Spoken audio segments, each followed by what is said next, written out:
কি বলছে এই নওশাদ সিদ্দিকী? মাথায় টুপি মুখে দাঁড়িয়ে মুসলমানদের দলের কাছে যাওয়া যাবে না।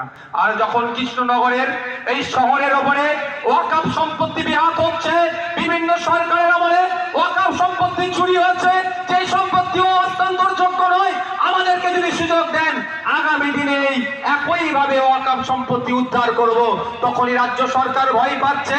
সেই জন্যই তখনই আমাদেরকে বলে দিচ্ছে আমরা বিজেপি দালাল হয়ে গেছি। যাব কোথায়?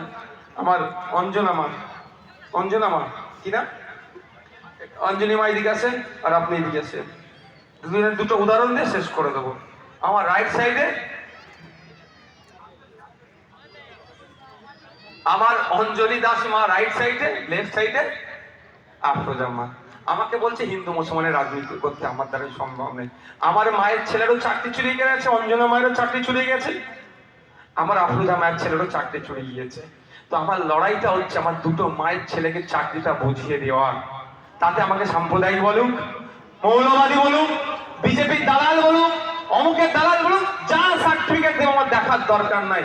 আমার মা যে রেশনটা পায় সেটা এই বর্বরদের সরকার, এই মমতা ব্যানার্জি সরকার চুরি করেছে, এই রেশনটা ফিরিয়ে দেওয়ার লড়াই আমি আছি। ওই জন্যই আমার উপর এত রাগ। 2022 সালের টেট পরীক্ষার কথা ভুলে যাচ্ছি না আমরা। মমতা ব্যানার্জি দেখাতে চেয়েছিল তিনি সততার প্রতীক, স্বচ্ছতার প্রতীক। এই হাত থেকে আমার হিন্দু সমাজের মা বোনের শাখা ফালা খুলিয়ে পরীক্ষা কেন্দ্রে দিতে করিয়েছিল। তখন কোনো অমৃতা রায় মহাশয়া মুখ খোলেনি, তখন কোনো শুভেন্দু অধিকারী মুখ খোলেনি, তখন কোনো দিলীপ ঘোষ মুখ খোলেনি।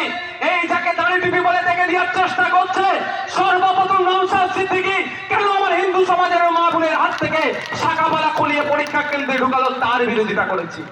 আর যখন হিজাব নিয়ে সমস্যা হচ্ছিল তখন কোনো ফিরাদ হাকিম, কোনো সিদ্দিকুল্লাহ চৌধুরী, আপনার পাড়ায় কোনো সেখানে কিন্তু কোনো প্রশ্ন আসেনি, সর্বপ্রথম আওয়াজ বিধানসভার মধ্যে আমি তুলেছি। এই তুলছি বলি আমার উপরে রাগ।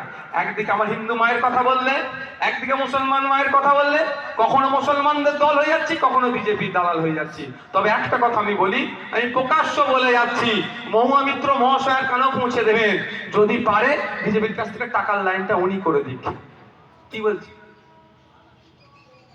যা টাকা লাইন করবে তার 90% ওনাকে দিয়ে দেবো, 10% আমি নেবো।